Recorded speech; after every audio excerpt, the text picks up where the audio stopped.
Yeah, Zoom lady just said the recording is in progress. So, you know what that means. It's Monday, June 9th, 2025, year of our Lord. And we are It back means with another the episode of Make recording City is in Make Spence. progress.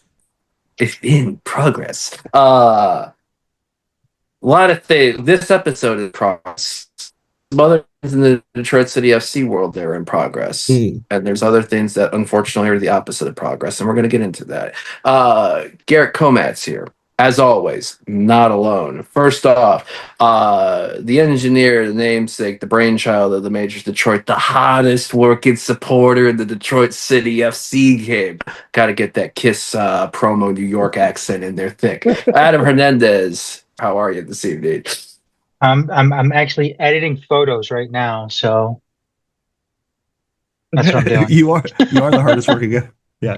He's like, don't throw it to me, bro. I'm editing shit. Editing Bro, I'm photos. busy. And of course, the namesake of Make City Make Spence, architect of Words About Shapes, which you can subscribe to on Patreon for $3 a month. Lover of all things cat picks, pretty badass gamer. Although in most games, second best gamer in his household. And Truth. the potential father of Heat, although cooler than last week, Sean God. Spence. How are you, good sir? I'm pretty decent, you know. Yeah, I'm ready to talk about what we saw, and yeah. I All mean, you right. know, I feel like I'm still drinking coffee, so I'm extremely awake and ready to talk it over. This is our version of the me sipping team meme right now because a nice cup of black tea. Shout out to Aldi. I want to say this too because we the namesake of this show is is having Sean make sense of City. And I Mm-hmm. think lived up last week's show lived up to that namesake. And I think this week's show is going to live up to that namesake as well. Is making all of this right now because we got two very contrasting teams with City is making all of that make sense. Is that right? Does that seem good? I think so. As I'm checking my email right now and laughing my ass off at the same fucking time. Um, I was trying to but yeah, anticipate the uh, possible, like YouTube comments. Just get ahead of it and say like that's what we were going for. hell yeah. People had thoughts last week, which means good job, y'all. You deciphered the information that was given last week's episode. You took it in, you interpreted, you had thoughts. You maybe felt the same way that we do, and it intensified your thoughts. There was plenty of, and I like that. It brings music to my ears. However, on the Detroit City FC men's front, quiet as a mouse going into Saturday, apart from a few photos from training ahead of their matchup at Highmark Stadium against the Pittsburgh Riverhounds, who were busy promoting their white out, spelled AHT, because unfortunately I don't speak fucking Yinzer, ahead of their white kit reveal. Yeah. Their Fort Duquesne, is it Fort Duquesne, right? Is the S is silent in Like that? yeah, Duquesne, basically Duquesne. how you say it. So the Detroit City men team went into Highmark wearing their colors. The last time Detroit City won a competitive fixture going into this matchup was Saturday, April the 26th. A 1-0 win in the 93rd minute or so by Darren Smith for Pittsburgh Riverhounds in match day one of the USL Jägermeister League Cup, which we've also seen sponsored by Tito's Vodka. Pittsburgh Riverhounds came into this matchup scoring only 7 goals in league play. Pretty fucking dry compared to the 3 rivers that are around Pittsburgh. They added 2 to that total, and I'd love to say that Detroit City FC tried to do that. Had any glimpses of that? but unfortunately, they don't. And our therapy session must continue on with some added insight and some added thoughts, which I know we're not alone on because, to my surprise, yesterday the club did put out a post match comments from Danny Dicchio. So which we can also could break down into it as much as we want. But Pittsburgh Riverhounds 2, Detroit City Nail, goals on either half, balls into the box, close range goals. Sean, I'll have you go first, and then Adam. Let's get into it. Um, okay, well, I mean, talking about the match, the what we saw was kind of some history, I think. Maybe, I mean, it's the worst offensive performance in the USL Championship this season by a fairly wide margin. One shot, that shot off target, was hit by Jesse L from about 27 yards. It was a fucking volley. Um, you know, that he shanked about 10 yards over the goal. That was the single shot. 0.031 xg for the mathematically inclined. And that was in the 80th minute when we were 2-0 down.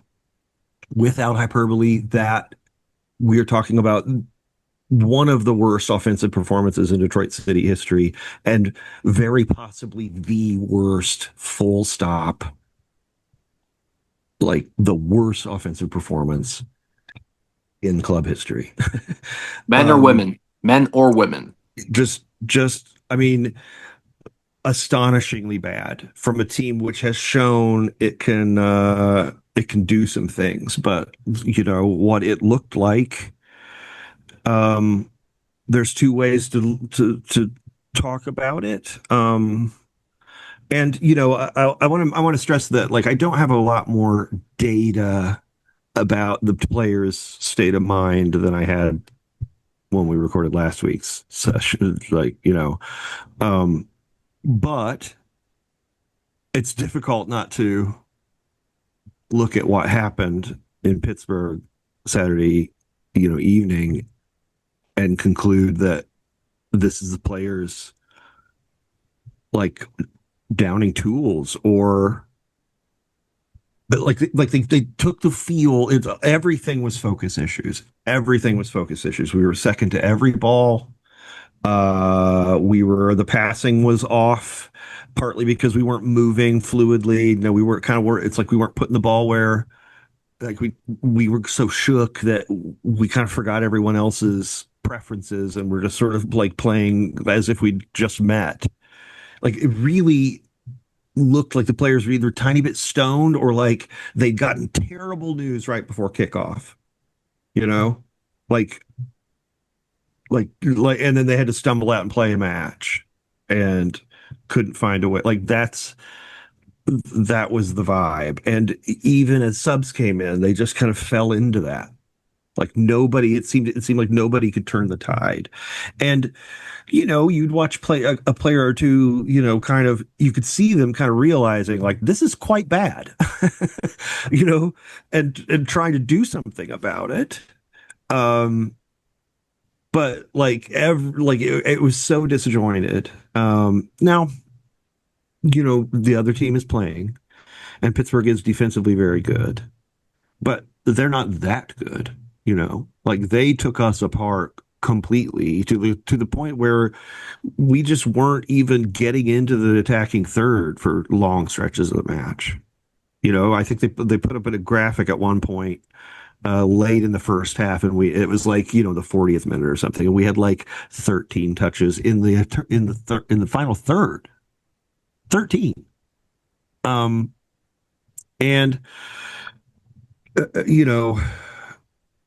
all of the problems that we talked about with the midfield were kind of there again. They reorganized, and there were moments early on where I thought, okay, maybe this can work. I had Marcello playing higher up, with Jay very much just straight trying to quarterback. But once the pressure came, once again we couldn't turn on the pressure. with the ball, and so we just get pressed back to the margins and struggle to move the ball. We don't have dominating aerial presences in the attack, so looping the ball forward comes down to hoping that we can kind of drop one in, and that's a lot easier on grass fields than it is on turf, and most of these are on turf. Right, the ball runs on turf. It's hard to play in behind, like over the top. On turf, if you're going to play behind, you pretty much can do through ball. Well, we don't get the ball into the position to thread it through to anybody. And uh, you know, it's the few times we created promising situations, it seemed like there would be players would make a decision that you just kind of like, what, pulling, like we've got a numerical advantage. If you just play quick, get the ball off your feet, like it's going to be great. Instead, they put their head down and dribble, like like the entire defense recovers while they get lost in a tunnel. Like, oh my God, it like really schoolboy awareness at various times. And that's, it shows up when you're just a half step slow, everything's kind of sloppy and frustrating. The players were clearly frustrated the entire time. Like it sucks when you're not at the level you can be. And that's where it's at there. Devin was frustrated by like the 10th minute. I think it's just the vibes were bad. Like it just, ooh, wow, we don't seem good, And he was like immediately like, oh my God. So it's difficult not to speculate about what's going on there. And I don't want to like put out there that like we're saying like, yeah, we like red pilled the freaking locker room last week. That's not what's happening here, but I think sometimes you know it's, if you're a player, there's not a lot of ways to show that you don't that you're not appreciating the way you're treated, and this would potentially be one of them. But who knows if that's what's going on, right? Could be anything else. Like I don't want to get completely over our skis. And like we know what's happening because I haven't heard from anybody further since we talked last week. So but it's very difficult not to look at like one of the true like triangular friggin manure dumps of a match performance in Detroit City history, and really maybe even I mean that was bad, y'all. And conclude that there's not something going on there, that there's not something really wrong. So that's Seemed what I like, got. yeah. Okay. Sorry, one thing I forgot to touch on: mental focus issues. Okay, so like there are certain kind of tells. There are certain things that to me like, okay, this is like a team concentration issue because those are hard things to see, right? So I've spent a lot of time trying to like find things that indicate that maybe like if it's one dude who does it, it's probably that guy. But if it's two dudes doing it, then it's kind of a team thing. And each goal came off of a wingback blowing a coverage on a run to the back post, and it was both wingbacks. It was one each. So to me, it's like, okay, well, it's concentration problems, and it's like team wide concentration problems. Like both goals came from just being switched off enough to let that guy get goal side, and then you're just chasing. Yeah. So Um, So before I get to you, I'll bring up some lines that were mentioned by Danny Dichio, and I can kind of get your take on maybe that as well as like your thoughts as well that you want to chime in. The video, which kind of surprised me that they did the recap because there wasn't one after Charleston or there wasn't one after Portland Hearts of Pine. Um, Starts off with we got a lot of passengers right now, Yep. and um, seemed like some words were said between like coaching and players. A lot of unhappy people lost their bite, lost their grit, lost their edge. I've seen some comments either or that says, "Where was this a few weeks ago?" So, Adam, I'll ask you first, and then to get your take on this, and then your thoughts on the match. That admission by Danny about players getting into it, having the hard talks, coaches, and his take basically on the team currently and the match itself. Is it A, too little, too late? B, maybe a good step in the right direction ahead of the next few matchups? Or are you just uncertain at this point? And then anything else you want to add about Saturday's match?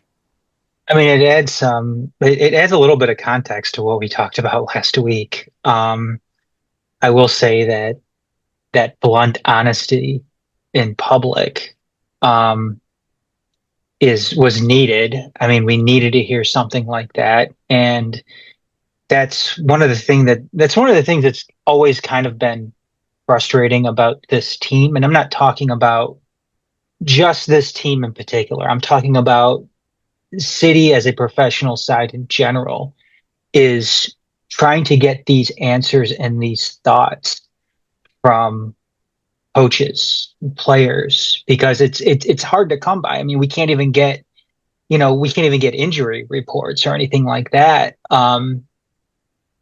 With these guys, we can't get.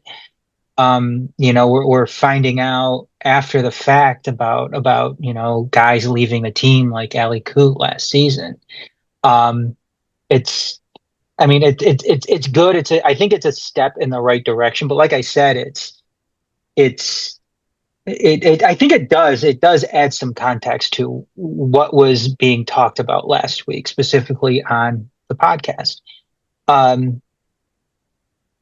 As far as the performance and everything goes,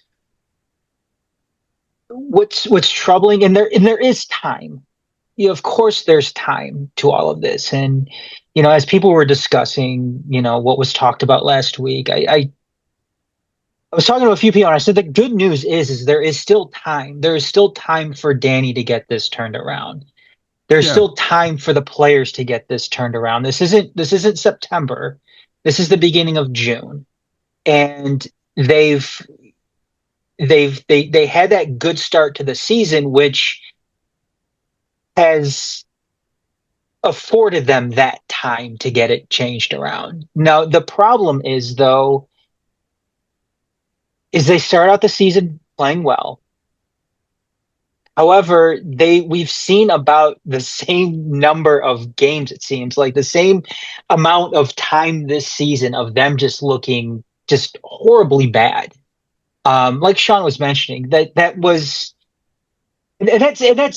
Sean, that's major coming from you.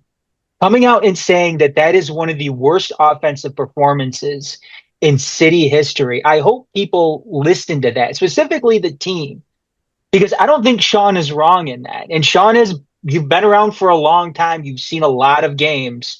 Garrett, you've seen a lot of games yourself. What are you saying, man? We've been through shit. That's what we say. I mean, I've been around. I've been around, quite some time too. I mean, we've all seen tremendous highs. We've all seen tremendous lows, and I hope when people hear that, especially if the front office, if the coaching staff listens to it, if the players listen to this, and we know some of them do, I hope you take that to heart, because that was what we saw on Saturday from you guys. It was pathetic. It was pathetic. It was, and I've said it before on another podcast. It was heartless, and it's something that needs to change. And the troubling thing about all of this too is what there's is the another real? possibility. There's another possibility, which is that it was them actively downing tools on Danny. You know, like that's a possibility that they were It, like, it, okay, you know what, we're not going to play hard for you, and that's just what it is. And when someone else comes and asks us why, we're going to tell them that. I don't it, know. I mean, I don't know that, but like, man, it looked bad. You know? it was bad, and who knows what it specifically is at this point. It's just the troubling thing for me right now is who is the real Detroit City FC men's first team? Is it the team we saw at the beginning of the season with Darren Smith lighting it up and them just looking like one of the top four best teams in all of USL Championship? Yeah. Or is it the team that we've seen since the beginning of May who's looked like the four worst teams in USL Championship? There's quite a Yeah. contrast there. Now, maybe it falls somewhere in the middle, but it is still very, very bad at this point. The performances have just gone downhill a lot. Like individual performances have taken a turn for the worse. And we've talked about midfield. And there was a period there where I was kind of like, okay, I'm getting on board the Jay Chapman train here. Like Yeah. he's got a different profile, but so everybody's got their own shape, and that's his shape. And but more recently, he's been looser with the ball and less creative, less kind of persuasive, and but kind of everyone is like like the form is going in the crapper, and um apparently the form of the guys who aren't starting is not sufficient to swap them out or something. I don't know. I mean, I don't know, man. It looked like a very vibes are bad whole like evening. Now, there's something like Stevie's hurt, right? So I don't think he even traveled. Um, He seems to be good spirits from what we heard right. and Well, I'm talking over about, the weekend, yeah, I don't think but not yet. I think he's dinged up. Yeah, not able to play though. Right. And that can kind of, like I think Stevie kind of is kind of has a subtle, fun, like positive energy about him, and is the captain of the team and has been the captain of the team five ever. So, he is when he's not around, it's kind of like, Who's going to be the one uh, speaking up? right.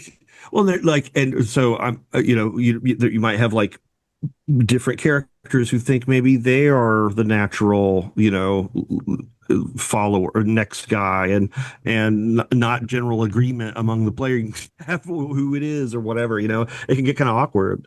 And it certainly doesn't help when the vibes are super bad, not to have the guy who's like, look, who's very good at going, look, whatever's going on out there, like we got a match to play, and we need to like you need to get your brain ready to play that match. Stevie's whole career is owed to his ability to get and stay wired in, and you know when he's not around, you notice it, I guess, especially when the team's playing real bad, and you're thinking, man, it'd be nice to have the security blanket back there a little bit. Good news, Lijop did resume full training Yeah, this past week. Nothing, no news on setbacks. We'll keep people in the loop as we hear of it. like they published like an action shot. He was, he wasn't standing there. He was like in a drill moving. So, now week 2 of fucked up stat time. 22% of Pittsburgh Riverhounds season goal total happened against us on Saturday. Of the 422 accurate passes that Detroit City FC completed on Saturday, 318 of them, a little more than 75%, were completed in their own half. Yes. It's like me whenever I try to date. Yeah, dude. For the third straight regular season matchup at Highmark Stadium between the two sides, Pittsburgh Riverhounds is 1-2-0. Now, I have told Joe Novak via text message that it was his fault because he's been at all three of these matchups. He did tell me that he was at the playoff match. Yeah, but However, Novak's just always there. yeah. However, I think he has a point because I'm only going to give one Starlight Rouge, and that was to anyone that somehow, for their whatever reason, decided to go to Highmark Stadium in Pittsburgh and go see that match and saw what unfortunately was presented to them. I feel bad for y'all. That's because, I mean, I've seen some signs before this year of lack of urgency, like 0-0 at Hartford and stoppage time in the second half, winning a corner and just like slowly brisking along to the corner flag. Couple other moments during the year, the lapses, and this performance here. This tops the cake of when we see stuff like that. I want this team that we all support and everybody that to do well, to succeed. But what I struggle to see when I don't see that, like just going through the motions and 75% of like in your own half, like a glorified training session, it's real fucking hard to get behind. I mean, yeah. And I don't get angry about this stuff anymore. Right. But something's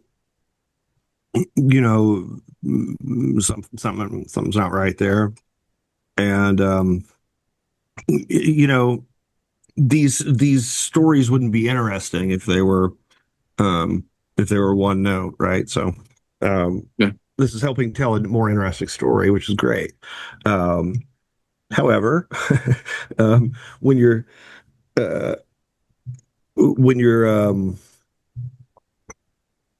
competing in a long form competition, going through periods where everyone's upset is fine, as long as you find some way through it that creates a group that can get back to business. Mm-hmm.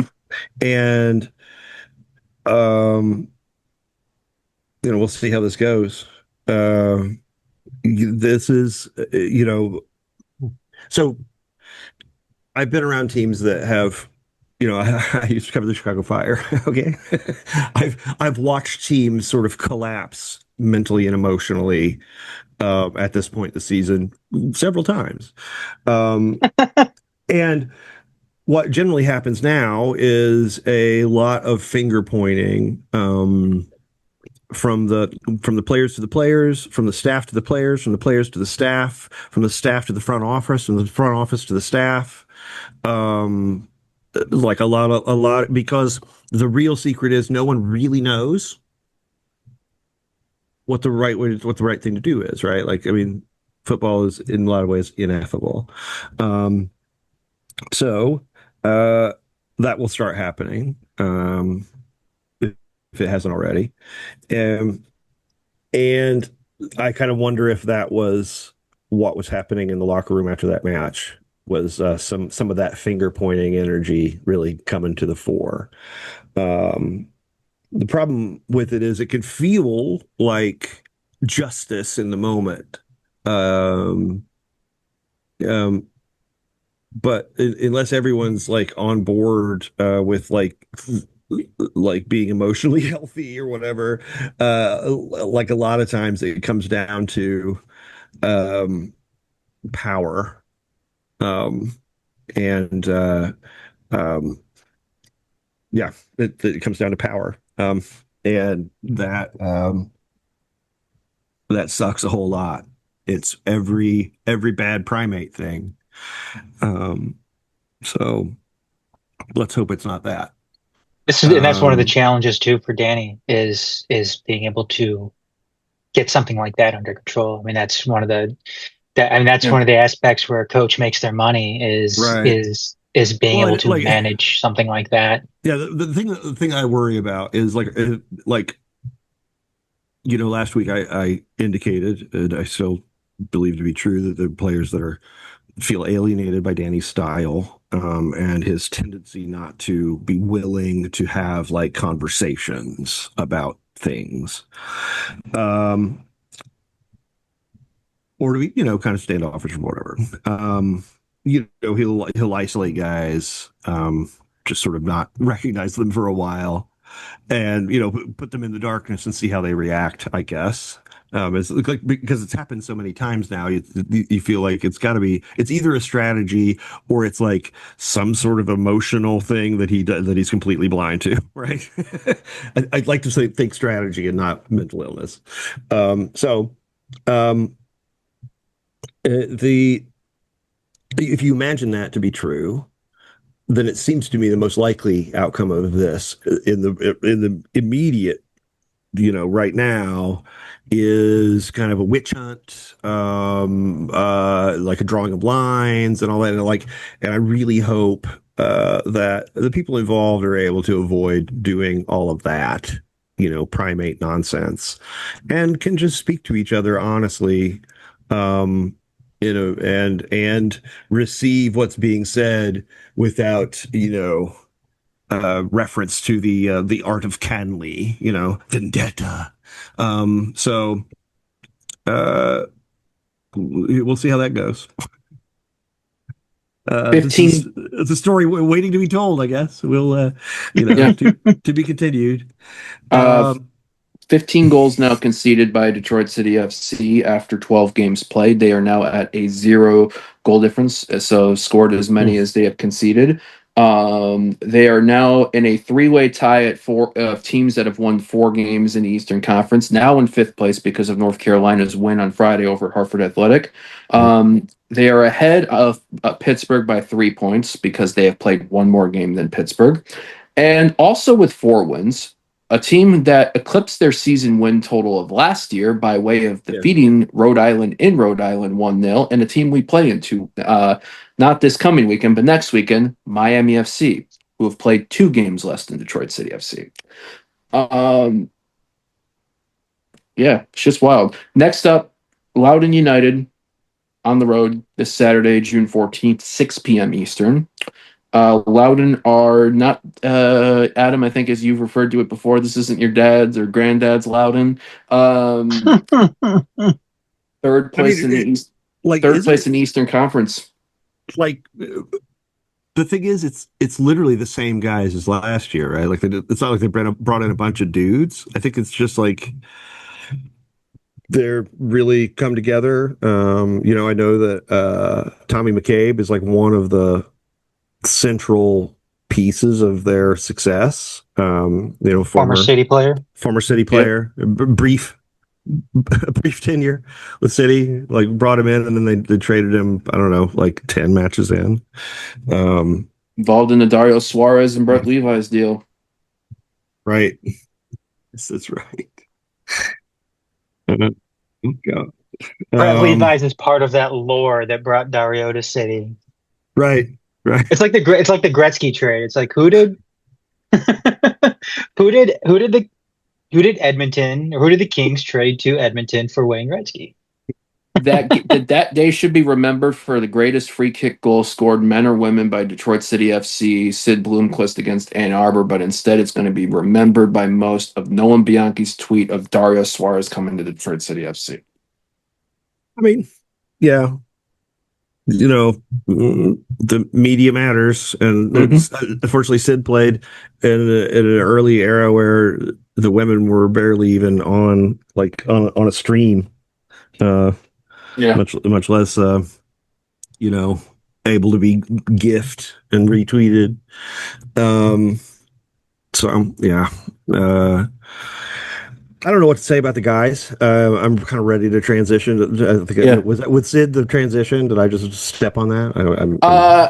That was kind of something that came up when I thought, because I just thought of the Tommy McCabe stuff. But the last question, then we'll fully transition. Loudoun, 6 p.m. Saturday. Are we going to be feeling good, i.e., a draw, a win on this, or are we feeling like they're still going to be finding themselves? At this point, a draw is a Hmm. win for them. I mean, Loudon just drew Louisville there, right? Battery, Charleston. Oh, Charleston, right. I knew they were playing somebody good. They did beat Louisville in Jägermeister Cup the weekend before, though. No. So, drawing them would be fine. But I really feel like, this is one of those times where it's like there's something wrong with the deal and we got to pick all the cards up and deal them again. So we really don't know what's in our hand. We will see what they roll out and what happens, how they play. But I really have no idea what we're going to see. Whether we're going to see an improvement, a change, many changes, or is it, who knows? There's so many possibilities right now. We are not in a time where they're likely to just sort of roll out the same 11 within the same style and hope it works this time. So yeah, I don't know, and we don't know how it's going to go, how whether they're going to talk everything out or it's going to turn into a power struggle, if this is going to go on and on. We don't know what's going on that would have caused such poor performance. Maybe it's just one of those things, and later everyone will be like, yeah, everyone thought that was so crazy, but we just had a bad day. I don't know, but I mean, that looked like, if that was just had a bad day, I mean, that was like, I can't so just No, sit don't here get and that song in my cry. head, dude. Damn it. I can so just sit here and cry. That's how bad a bad day it was. You know, really bad. So, Let's but talk the about something women. let's talk about what was a really entertaining matchup at Keyword Stadium on Saturday. USLW League, Yeah. match day 5 for Detroit City FC. Taking on a team that always seems to be a tight matchup. Not a whole lot of space. Two teams that play each other well most of the time. Kalamazoo FC coming to town. Kalamazoo playing a few days prior a 6-2 win over Toledo Villa, who followed that up, ironically, by beating our next opponent this weekend, Union FC Macomb, for their first win in W League play. But we'll talk about that when we preview this week. Hard-fought matchup, decided in the second half. Corner by Detroit City FC, kicks out a Tatiana Mason shot from just in the right edge of the box, parries off the keeper, and Ella Karolak, right place at the right time, close range. Both teams with chances. Detroit City FC 1, Kalamazoo FC 0. I think that was the biggest sigh of relief I have seen Coach Dave Dwayhe have post-match ever, because that's how close this matchup was. Adam, I know you were with me. How about I have you lead off into this, and then Sean, I'll hand it over to you. I'm going to echo something that Sean said in our chat afterwards. Sophia Romine is a fucking baller, man. She is ruthless. That little, what was it, Garrett? That little. So there's two moments. The first half, we're by the wall, and Sophia tries to keep a ball in with a cross, edge of the box, touchline by us. And the sound of her boot hitting the ball was equivalent to Tigers catcher Dylan Dingler's home run at the White Sox on Monday, the crack of the bat. Just, whew. But she mishit it. Yeah, it sounded like she was kicking a rock. Yeah, and she then, there took a frustration out on the poor sign to the right of me. But I was like, you saw that competitive fire. Adam's moment, which is my absolute favorite moment that Michael Kitchen was on it, got a few photos of. And it's really Second nothing half, too. It was as ruthless. Go ahead. end of the second half, Sophia Romine takes a corner right in front of us because by then we migrated over to Suite 4. I think Kate Childers or Tatiana Mason was right next to her. So there's a short corner, and then Sophia goes to the touchline. She's got a Kalamazoo defender on her, but Kate or Tatiana has drifted to then get behind the Kalamazoo defender, and Sophia's just like, okay, nonchalantly back heels it. And the look on my face when that fucking happened, as Sean Spence mentioned, it was probably Kalamazoo felt the same way, the Pikachu meme. Do it. Yeah, That it was real was good. Yeah, it We was. were like, oh my God. And Sean, you mentioned it too.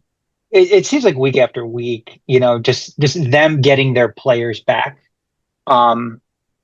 which has made a huge difference for this team moving forward. They look like the team that we saw last year, which is excellent to see. We're heading for that collision course with Ann Arbor here in a couple of weeks. That it seems like that's what this is all going to be coming down to. And I know we've got to go through Union Macomb Wednesday as well, which that's not going to be any easy task. And Midwest after that before Ann Arbor. Yep. And it just seems it just seems like that's what's coming up here. And I know the recap isn't out yet, which will be out before this, so I can go ahead and say it right now that Dwayne, he was hoping that they're going to have Lily Jekyll back Wednesday as well. But yeah, I mean, what you mentioned, John, before is this team getting their players back, and it goes to show like how much of an impact that's having on this team. I mean, Kayla didn't even play Saturday night At all. at all. She didn't see the field at all, which is maybe a good thing because then you have her ready to go Wednesday as well. That short turn, we see what it did to Kalamazoo heading into Saturday's match. Who knows if Kalamazoo was fully rested? Maybe that doesn't end up the way it did. Maybe we come away with 1 point instead of all three. And they had plenty of chances. Kalamazoo played a hell of a game. They did. They pressed really, really They're well. like our bogey team. They really, like, I felt it through the whole first half, especially. It was like, man, they just always, like, they always are good against us. And you see them, and then they'll go lose the next match, and you're like, wow, like you were so good. Yeah. I'm going to be really disrespectful here, and I'm sorry to do that, but it seems like at times maybe Kalamazoo is like the Temu version of Detroit City FC. God damn it! Sorry. That's pretty. Damn. Is it possible to be too cold? Yes, it is. I mean, you know what? The He's women's silent team, but deadly, folks. He's silent but deadly. The women's team is. I think they kind of play in that same way. So it's okay if I'm being ruthless in my commentary here because I think the women's team is ruthless sometimes. They're giving you the the nod. They're like, that's right. Yeah, they appreciate the ruthlessness. I mean, yeah, we saw what Sophia Romine did. We've seen what Bella Sabo has said in post matches a couple of seasons ago in indoor. So yeah, they're also against the Kalamazoo team. Oh, was that against Kalamazoo? Kalamazoo City. Oh yeah. There's something about Kalamazoo. But yeah, I think oh God. It's nice to see. It's nice to see everything coming together with this team. Literally coming together with this team, and Ella Karolak being back as well, is great. It's amazing that she's back. I loved her post match comments. Talking about how she's home. Very, very cool to see. Very, very cool to hear. So. It's exciting. It's exciting to see. Well, it's nice to see this contrast given, the downs we're seeing with the men's side. And just how literally these players are coming back together to be the team that I think we all knew that they were going to be this season. So, and what we saw Saturday is a completely different team than what we saw the first couple of games of this very, very short season. So, Indeed. All right, Yeah. Sean. I mean, I said last week that I really think the defense coming back together was going to be a difference maker, and with the exception of one movement where Ella and Allison got their signals crossed and let a Kalamazoo player in on goal behind them. Yeah. That was a moment that inexplicably did not result in a goal against us. Like, I think we need to take a moment and respect the fact that we did ride our luck, because that was like that, it's one of those where they each kind of were like, you take it. And that's always a disaster. And it was on a ball like in the area. Like the keeper could have taken it with her hands, Ella could yeah. So it was, but they survived that. And really had to kind of grit it out for periods. It was interesting. Kalamazoo, the way they were playing, like I feel like they had scouted us a little bit, or at least scouted, how we play enough to have an idea what they wanted to do against us. And they were basically, a lot of times you see defenses kind of evolve in three steps. You know what I mean? There'll be that roughly correspond with, like, the thirds of the field. And Kalamazoo was really, they were pressing pretty high, but then they would collapse back into, like, they would kind of skip the middle set, and collapse back into their, a fairly high version of their final, two banks of four, pretty quickly. It was interesting, and it was the kind of tactical puzzle that our women haven't had to solve much. Like, that is one of the things where, as the football gets better, like, more and more teams will find a way to just kind of like not let you do the easiest thing that you do, and they didn't let us, just break on them by, like, lobbing balls in behind them. They were like, no, we're gonna like, we can see that you have fast women, so we're gonna just kind of, like, take a few steps back and see if you can beat us while we have the play in front of us. And that made it hard. It always makes it hard. Ella referred to their low block, and that's what she was talking about, is that, they would, but it wasn't just a low block. It wasn't a pure low block thing. They were pressing pretty high, just to try to break up our rhythm, and it was not crazy successful. I will say that the original starting lineup had Kate instead of Kate Childers instead of Danny Stevens, and Childers, I guess is how I pronounce it. I had a Childers. family. I think it's Childers. I've Is it seen Childers?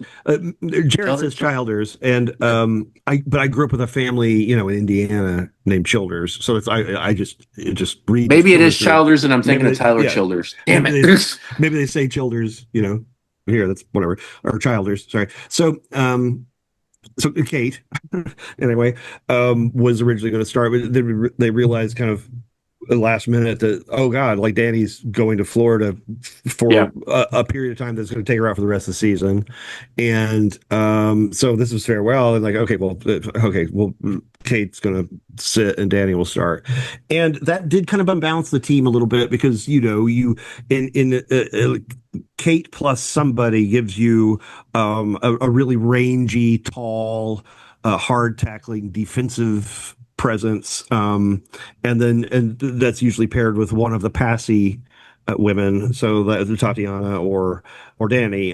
So the two of them together gave us a surfeit of passing ability, but not a lot of mobility defensively, and that was kind of I think part of how Kalamazoo was able to get their joy because we couldn't quite seal them up on the press. Just didn't have the pace for it. And when you're pressing and you can't seal them up, what happens is somebody gets on the ball, can pick their head up and lob a pass in behind the center backs, which is how every big chance was created against us this match. They had a pacey striker, like a really pacey striker, and they would lob it back to her, and she would, turn on the jets and sort of blow past everyone. And fortunately, we were enterprising. Allison was good.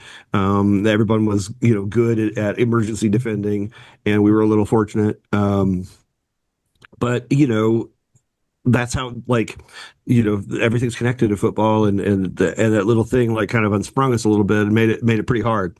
But I think Hannah Crum might be the spirit animal of this team because she is a will bite your kneecaps off competitor, And I think I think Sophia Romine is the next peg in that tree with right. that. Well, they're I'm just saying Hannah's been here for a while, and Yeah. she's always so competitive and so sharp and ready to play, and Ella pouncing on that rebound was a very Hannah Crum way to win the match, right? Without a doubt. And it was great to see. The really, Ella and Acadia next to each other, Katie, are next to each other are I think a pretty extraordinary center back combination potentially. Not huge, but that's not as big a part of the women's game, really. There's not a lot of teams that could have a Kayla on the roster that could throw out somebody who's ready to win balls in the air. It's just not part of the game as much. So it's working great. And now the thing about Union Macomb, I know they lost to Toledo, and really, unless they can overturn us, that kind of puts them out. You know what I mean? If we go in and beat them, they're just pretty much done. Yeah. And they didn't have any of their good players when they went to Toledo, any of their stars, right? We didn't. I think Toledo came. I think it was at home. I'm sorry, when they hosted Toledo, when we don't have Lily and Ava, they don't have all those players that they recruited. You know what I mean? Great point. And so, they we'll get Lily and Ava back, and they'll get all of those. They'll get all those players back. So it's going to be another high quality, intense match. I just feel like now, with our starting center defense in place and really able to put our first team out there, this is an exciting match. This is a really easy travel, right? Romeo is close to everybody listening to this probably. So for me, one thing about that. Did they change it again?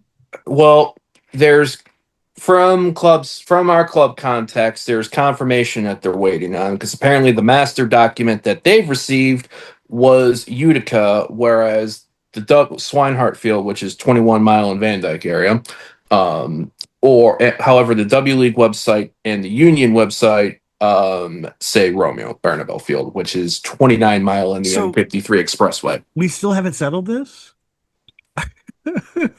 You'll find out in the next day or so. We are less than 48 hours away from kickoff, and we're it's around there. It's in that area. Wasn't always that the beauty though, Sean, of the NPSL days? Yeah, I guess people get the best of both worlds now. I don't even want to say organization, but the somewhat organization.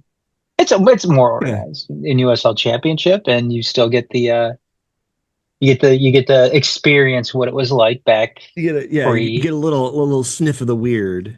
Yeah, it's the difference between a 10 to 15 minute trip for me versus a 25 to 30-minute trip for me. So See, I'm down by 5 mile, Garrett. That's what I'm closest to. yeah, it's just, When you start saying 21 mile and what, oh 29 mile, like welcome to the east Jesus, side. Welcome to the northeast side, baby. God damn. They Welcome. just kept gridding. Let's go. Fucking boons, man. Fucking boons. Couple players I want to highlight. Ella Kane. First half, right flank, Yeah. pacey, energetic. Second half, when some subs came in, she played a little bit more inside. Plenty of chances. She was really hungry to get a goal. But loved that energy out there. Thought it was a big spark on this field.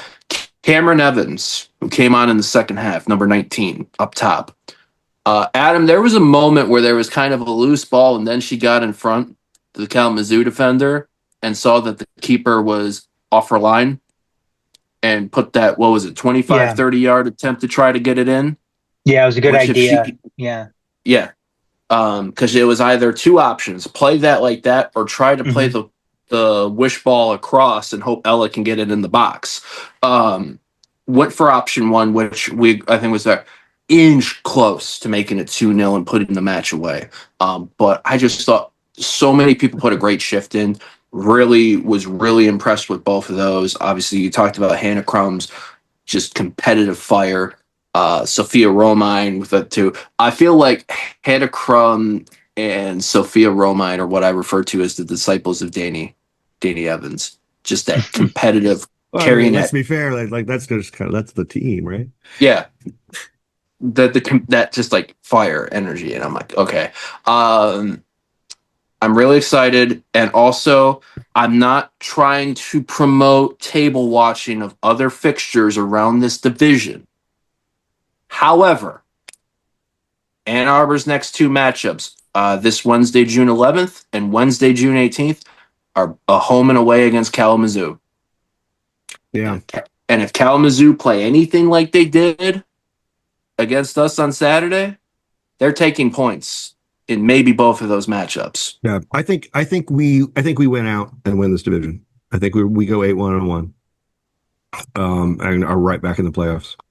That's I'm what a I think big is going to happen. Kalamazoo fan all of a sudden. So I mean, kind of low key, I am. Like They did favors for us last year. and no, but I mean, that's not a program I think that's been blessed with like heaps of resources, right? But they're putting a credible product out there, and the women are smart and good athletes, and it's just fucking solid. Like, okay, Yeah. good job, awesome. Yeah. They play hard. The only thing that I wish that they'd ever can do, and I think it's because of the location of where they play. Don't trying to watch a stream of a matchup at Mayor's Riverfront Park can be a little bit tough. But It's other like than that, it's like you're going off of someone's like 3-bar Wi-Fi Yes. cellular signal. like you're like a My Juno phone's 30-day overheated. subscription in Someone else do the 2001. stream. But I mean, that's what I'm saying. Like, there's just not resources to like, a club like that. Like, if you insist that they spend like $12,000 on a streaming rig and get like broadband installed in the stadium so that they can support that, they're just going to fold. Like, okay, well, bye. Like that would be like malpractice for them to put $25,000 of their non-existent budget toward that, really. If at some point they're making money, okay, but I don't think that's the situation right now. Yeah. You know what I'm saying? Like, so I can dig it. Like, it's hard. It's all, I hope that the USL is figuring out a way to kind of get a starter pack together for clubs. You know what I mean? Just be like, look, we're going to sell you everything at like wholesale cost, and actually we're gonna give you 2 years same as cash, but here's your stuff. Here's what you need. Here's a couple cameras. Here's an editing deck. I think that would be smart, for clubs like that. Just because they're clearly they're getting some things right on the football side, and we need to find ways to make it possible for people who've shown credibility on the football side to come to the business side without joining the dark side, right? Right. Do you guys think that, I hate to kind of steer it back towards the men's side, but do you think that do you think that with the Division One aspirations that are going to be coming up here, probably within the next couple of years, maybe the next year and a half, 2 years, that maybe that influx of what you think will be more dollars coming into USL will maybe help them funnel some money to the W League I mean, that's and always the helping question, right? some of these teams? If USL can thread the needle between the selfishness of the owners of large clubs, Yeah. and the fecklessness of some of the smaller clubs, then they'll do great. What tends to happen is you get a sufficiently large mass of greedy dickheads owning teams, and they start to go, well, wait, what is, it's the same destruction from within we see in the government right now. What is all this for? I don't think we need that. The kind of guys that would like cheerfully eat their own seed corn and then like starve to death in the spring. It's millionaires with aspirations to be billionaires at that point. Right. Well, they've convinced themselves that like being a clueless dumbass is the secret sauce, because clearly, like wait a minute, I haven't been clueless dumbassing enough. Like I gotta get my dumbass on, and yeah, there's gonna be a lot of that. We got a new slogan here at City Make Spence.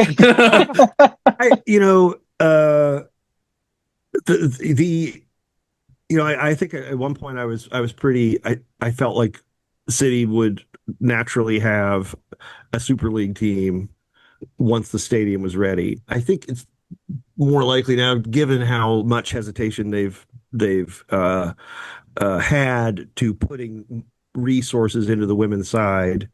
I think once the stadium is extant and up and running, the math will make sense. It'll be like, well, look, it costs us a lot of money just to have this thing, and we need to have more things in this thing. And so having a women's team that can credibly draw 10,000 people, would be a huge boon, right? And I don't think that's what USOW is shooting toward, at this point. But I think it's more likely now that it'll be like, okay, once we have the stadium up, then they'll announce a timeline. It'll be like, all right, well, we are professionalizing the women's side over a 2-year time period, kind of like they did with the men. I think they'll probably do that. And so, 2029, something like that, will be the, Detroit City coming into the Super League or the merged NWSL or whatever it is. Yeah, I can't wait. When that day comes, I'm so ready. It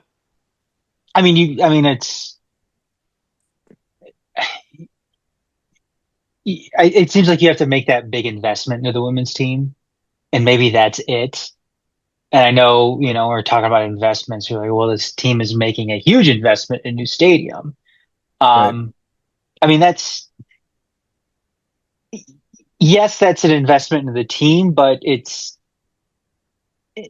to me, that's an investment into the club, not so much as an investment into the team, if that makes sense. I mean, I think that you look at our our team, I believe, has 4 coaches, and a full-time physio. Yeah. Um, so there's some resources being put toward this team. No, yeah, absolutely, Archer Sean. And I was is like a scout, but now is like kind of run scouting for City full stop. And he started last year with the women producing, these immaculate, as I understand it, these like immaculate scouting reports that had Dwayne kind of going, "Hey, have you guys seen this?" Like to everyone else in the front office, like maybe we need to hire this kid to do other things. Like I think it was Jarrett's intern, and he was like, "Hey, I could probably help you with the scouting," and the kid, was like, "Bam! Here's their tendencies. Here's where they can get done." Like holy shit. the way he was Yeah. So Brad he, Pitt he like, Moneyball. yeah, basically. Well, and he, I think he works with the men's team too now, like, or mostly now. So That's great. That's great. yeah. I So I mean, like, what I'm saying is, like, there's resources been put into the women's side, and the cool thing is that the club has gotten like positive reinforcement from the resources they put into it. Like they immediately found like crazy talent just by like staffing 2 more positions, like um like wow, okay, well, like let's imagine we do that a couple more times. Like we could find more people like Archer, like wow, let's go. And that's the you know and I did I so I noticed don't that. think so I didn't what I'm saying is I don't think that we're not starved of resources. The women aren't starved of resources. But I think they're just super hesitant to open up a big debt. You're saying like, what, we're going to take on, $800,000 of payroll, and um, with no timeline to meet that cost through the use of that payroll. You know what I mean? No, Um, I just like sunk cost it. Like we're not, the club is not financially healthy like that. So yeah, that's that's I mean not and something I that's want to do. and I'm with you too. Like I noticed that Saturday. I noticed, we had all of our coaches, on the bench. You could recognize them too. These are all wearing the navy blue Right. This jackets and year's top. everything. Yeah. Yeah, and it's like wow, they've got an actual staff there with Dwayhe for this team, Wearing the and DMC it's stuff too. That's the first yeah, time and I've seen them it's wear the sponsored tops. Yeah. yeah, and it was cool to see. It was absolutely cool to see. I think what I'm getting at here is that I know people are down on the attendance, and they're seeing, because they see, a lot of empty space at Keyworth in comparison to, especially when you're looking at the men's Yeah. side. I mean, All that. the supporters side is not, but like I think what you're seeing is that there's a lot of the supporters side is kind of like the hipster-ish, hipster adjacent people, whatever they're called nowadays. Um, That's where who Garrett's are usually who at. are who are So, there for like an experience. They like hmm soccer and they like the experience, and they're kind of into City, and like over time some percentage of those get really involved and actually become full-blown supporters. But a hmm lot of that side is like the vast majority of that side is people who think it's awesome, but aren't like all the way in. You know what I mean? And that's what you see demonstrated during the women's matches. Like, okay, here's the people who are all the way in, and it's like, okay, well, it's 10% of what you would normally see on that side. and Um, I think that but the next family step for side the is a lot women's. more full. Like we need to Yeah, Yeah. no, it we, is. like because more of the women's side. First, of course, we're a large side of local women playing regional rivals, so there are like extended family in the stands. There's also like more of a kind of there is kind of like some hardcore soccer nerd vibe happening in certain parts of the family section, especially like the kind of gold tickets or whatever. Like you get a Jaime lot, Ventura, what's up, buddy? you get a lot of you get a few cognoscenti in there, Manuel. Oh yeah, you know what I'm definitely. saying? Like, yeah, uh, I think it's hard on streams to kind of understand what's how the vibe is at women's matches, and it's not as weird and empty as it looks on a stream. Yeah. It's basically most people uh just go sit on the family side because it's kind of fun, and there's like it's quieter, so you can like you know make fun of things and everyone will laugh. you know And also really take in the game as well. Well, yeah, and there's like enough. Yeah, it's quiet enough. Like, I mean, for me, I'm just the olds now, and like just having drums at my back, like my head starts to throb, and I have to kind of go away, and like so it's nice to be able to get across the way and You'd chill. be Um, Plus the shade really hits you early there. It's nice. you'd be proud of me. I kind of took something from you a little bit. So we had the tent to ourselves again. Um, and I was sitting in one of the folding chairs when Adam and Jackson arrived. It was like peaceful, just sitting down, watching the match, and just had a leg up, and I like cracked open, and you know, then you go over to Suite Four, and you see Michael Kitchen and taking some all his quality match photos for the unofficial Detroit City FC history. Which, if you haven't checked out that website, go do that. Great Yeah. background of the club's work all the way going back to 2012 and the start of the It's women's stuff in 2020. like you literally can like follow the city story from the very first day on Michael Kitchen's website. He has been there Since day at one. every moment, like literally since Yeah. day one. Like he was, one of the group of people planning to bring some flags to the first friendly. Um, and yeah, I mean, I can't recommend it highly enough. It's so great to just chill with, like on an evening. I don't, maybe this is just me. Okay, it's clearly just me because otherwise there'd be a lot more text on the internet. Um, but like just to kind of go through his memories of various matches and his notes, which aren't always about the result, but are kind of sometimes will be like little orthogonal things that happened. And it's great. Hell yeah. Um, I think this is a good transition to any shout outs or anything we want to add because we're talking about the women. Um, Last week here, one of my shout outs was about how the club needs to end bus trips. So, couple of days after that, the day after the episode dropped, because I think Adam, the episode came out Wednesday last week, right? We're Talking about in the vendettas. huh? I said, talk about vendettas. So a day later, we're in our 450 channel 451 WhatsApp chat, and Alan Jacobson, who he gave us the Bernie in chair reaction to when he heard his name about how we basically ridiculed him for him being at the match against Hearts of Pine.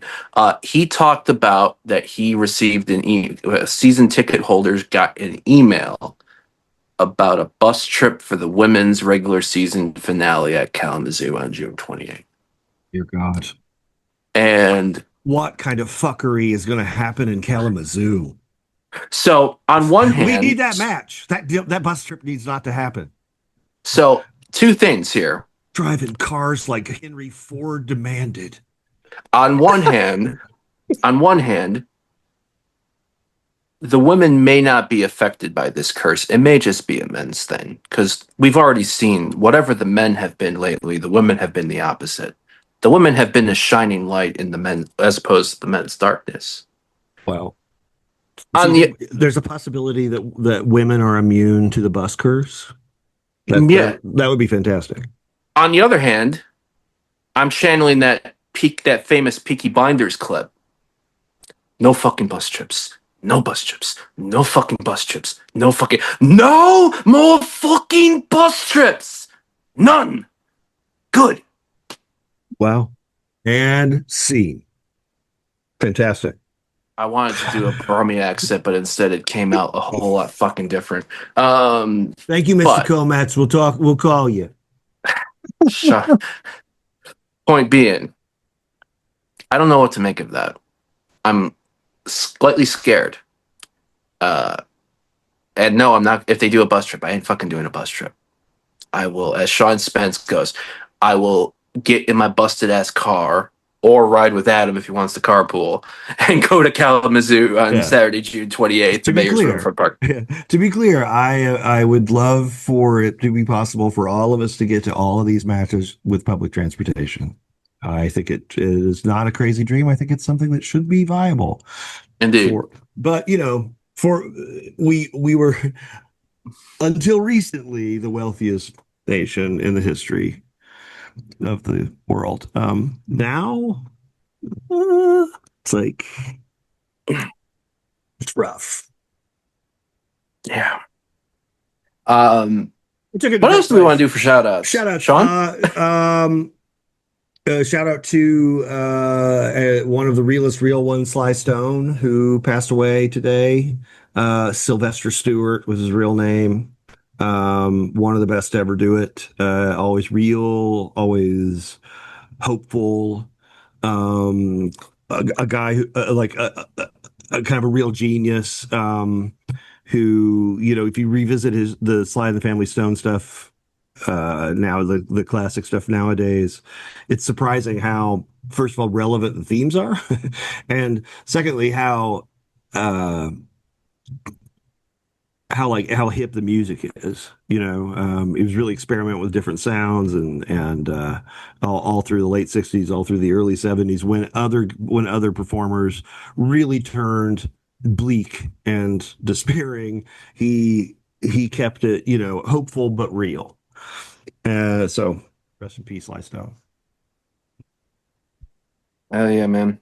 What about you, Adam? Again, another big shout out to the women's team. I think the next big step for that women's team is obviously going to be that professional side. And I think that's what it's going to take too. I think once that they announce a professional side for the women's, and I think that this is that investment that I was talking about is investing in the women's side when it comes to being professional and further gaining that or garnering that attention towards the team in that way. So I'm hoping that happens sooner rather than later. But I also want to give a shout out to my kid because he's going to be he's finishing up 5th grade this week, and he's going to be going into 6th grade, going to middle school. So our security detail for Adam and I at match days at Keyworth. Shout out to Jackson Hernandez, especially when he's got to deal with Jared chirping at us when we're doing our recaps on the field. I'm trying to get him to work the camera too, because he does have OCD like his dad, and who doesn't have OCD at this point, but fitting image of his dad for sure. He he wants to make sure like in his eyes like the camera isn't straight, and I'm like, it's straight, Jackson, don't worry about it, it's fine. But he always wants to like fix it, so I'm like, you want to run the camera, you can. Yeah. But he doesn't want to. I was as a 9-year-old started running the mixing board for my dad's gospel like ministry. So yeah, I can sympathize with Jackson, where and it was the exact same thing. I was watching somebody screw it up, and I was kind of sitting there going, like I think if I look, can I just like let me change this a little, like like kind of slide people up and down, Scott Ayers, I'm sorry, dude, you're always off key, like slide you down, like yeah. But, yeah. So. So maybe, yeah, exactly. Jackson, go for it, man. Like, Like you're talking about like developing technical skills. They'll last a There you go. lifetime. There you go. Sorry, right? You could be He's working like, my for dad's an Channel 4 or anarchist. What do I something. care about lasting a lifetime? What are you talking about? Like, okay. Um, Adam, where can folks go to donate to Pride Raiser, and what's the current per goal total? One goal down for the month of June. God, you like I'm so bad at this because I don't sit here. Surprise. Need Yeah, because data. I'm gonna I'm gonna sit here and follow it. So you go to prideraiser.org, Let's see. and then you'll want to scroll down to the Detroit Pride Raiser. You could also all do this from no one likes us dot. HTTPS colon Yeah, backslash www.prideraiser.org/. there we go. Yeah, okay. Detroit Pride Raiser, $1,273.69. Nice. Currently per goal. So obviously that we still need that to go up. Um, and you'll be able to find that too on the prideraiser.org website. Yeah, Just yeah. go to the Northern Guard Supporters Detroit Pride Raiser 2025. You can click on that. You can make a one-time donation or you can make a pledge. And it's a per goal pledge during the month of June. So any and all goals that the men's first team or the women's team scores home and away goes towards that total pledge. And I was telling Jam the other day after Saturday's women's match, maybe next year, or maybe we should have altered it this year. And I know she'd probably kill me for saying this, but Here we the go. men's two side put up 4 Yeah, score a goals lot of goals. Like, yeah. against Detroit Metro so and so FC or whatever the hell their name. The last remnants of Gold Star, I think that's who they are. Oh, okay. Um, Was that the one that Cat was in Brighton for, or no? Or was yeah, that yeah, okay? yes. Which the women played there. They played a home match there. Yeah, Was it? Cleveland in 23. Yes. Um, so yeah, that's where Pride Raisers at. Again, get your pledges in. You can actually make your pledge up until the end of June. So if you're thinking that June's come around, it's too late. No, there's still plenty of time to go in and make your pledge for Pride Raiser. So make sure you guys do that. You can do $1. You can add, you could do it like $1.72 to make Novak go and change his pledge so it reflects the 69 cents again for the total pledge. Um, you know, moving forward. So yeah, just go and do that and help out all the great work. Help support all the great work that the Ruth Ellis Center does for at-risk LGBTQ plus youth in the area. And it's fitting that you said the cent total on the 6th month of the 9th day. Also nice. Oh yeah, there you go. The I fill me in also too, because I saw something really cool at Keyworth, completely executed near the end of the match on Saturday. So near the end of the match, Adam, what's the chant that kind of starts off? What's the opening? Oh, you want to bury this home, don't you? I do. I Ride hope with a me. certain Ride. I hope Walk with me. I hope a certain someone is listening to this Walk with because me. Walk with me here. because On this because rope. I don't want to say it's choreographed or anything like that, but yeah, going from sha la la, which I think is a cool chant to kind of get everybody going again.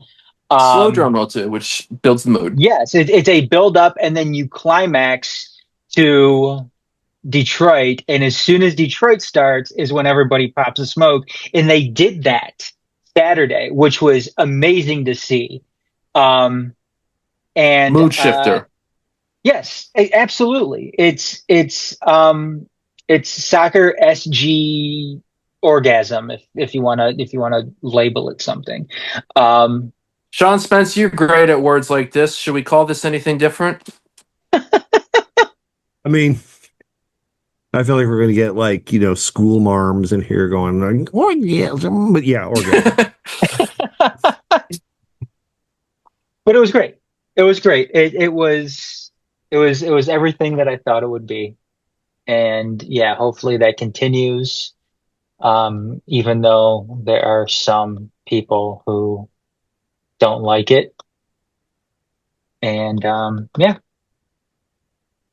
I say that was Apath- beautiful. May we see more of that. I think Apotheosis. what was that? Apotheosis. Yes. There's another word for you. It's the apotheosis. Kind of like a very nerdy version of climax. Well, you're better with words than I am, Sean. So Eloquent, significant. But yeah, I mean, that's the way to go. All right. We've hit a great amount today. We've had a lot of fun. We've covered a wide array of gambits. Now, let's start off with where y'all can find us. Sean Spence, where can folks spend $3 a month and subscribe to, and where should folks send all of the cat pics? So I'm shield chafing on all medias, including like I think Steam maybe. um, Wow. and like and then the blog is Words About Shapes on Patreon, patreon.com/words about shapes, which is the three doll hairs per lunar cycle.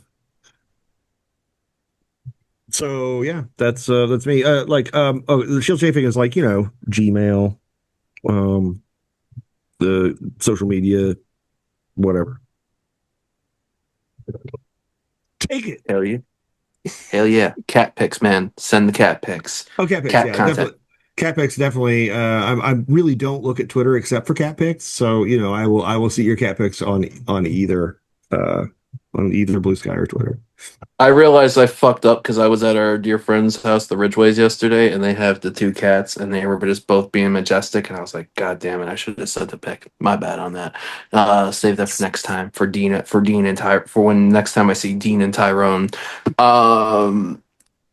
Adam, where can folks find you at, as well as all of our fun avenues of content?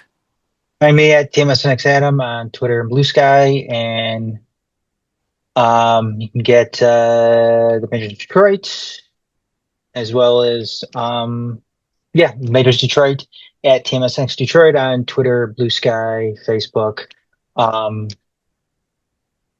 TikTok. Also, you can Nice. yes, yeah. Find us on YouTube as well. YouTube.com/Majors TV. Like and subscribe there. And you can listen to the podcast if you want the audio only version of it on Apple Podcasts and Spotify. And remember to hit the like button is there on there and leave us a 5-star review. And remember, I still have this going on both feeds, the Detroit City Sportscast feed and the City Make Spence feed. Please subscribe to that City Make Spence feed because you get all the episodes there, and it's just the City Make Spence episodes. So or unless if you want to listen to Garrett and I talk about other stuff too, you can always subscribe to the other one as well. I won't get mad at you for that. But if you just want the Make City Make Spence one, we do have our own feed for that. So make sure you check that out on Spotify and Apple Podcasts. We've appreciated all the feedback we've gotten. Those that have been telling us how much they've been checking the stuff out on there. Really do appreciate that. Yep. And also, like I said, for anyone wondering when perchance we're going to be doing some of the broader Detroit sports content, again, be on the lookout for that relatively soon, especially come July, once we talk on the All-Star break about the Tigers, Pistons draft, etc., those type things. Also hit like and subscribe to channel 451 on YouTube for Tunnel Talk episodes. The gang should be gathering later on this week to record after the women's matchup, so potentially be out maybe before Saturday's match at Loudoun or right at around kickoff on there, maybe a little bit after. Let's see what we do on their things, but hit the like and subscribe for there. And at channel 451, wherever you check your podcast out in audio form, 451DET on Twitter and Blue Sky. And you can find me, Twitter, Instagram, Discord at GM Comats. And like I said, we appreciate all the, the responses that we've got and the feedback from there. We love people having discourse on these topics. It shows that, there's a significant interest, and may all that continue. I failed to shout out also earlier too, as always. Adam T mentioned it earlier. Our recap from the last women's match against Kalamazoo will be out by the time this comes out. Shout out as always to Dave Dwayhe. It's always a gem listening to, being able to get his thoughts post match, just because the flow of conversation and everything. So wanted to at least get that shout out put out before the end of this episode. So with that, we got another one done. So the next time we gather, which will likely be 7 days from now, we'll be talking about the women's matchup. They'll be they'll have finished at Union FC Macomb. We'll talk about how the men did at Loudon and preview what's ahead for both sides. So for Sean Spence, for Adam Hernandez, Garrett Comatz here. Thanks for checking us out. And until next time,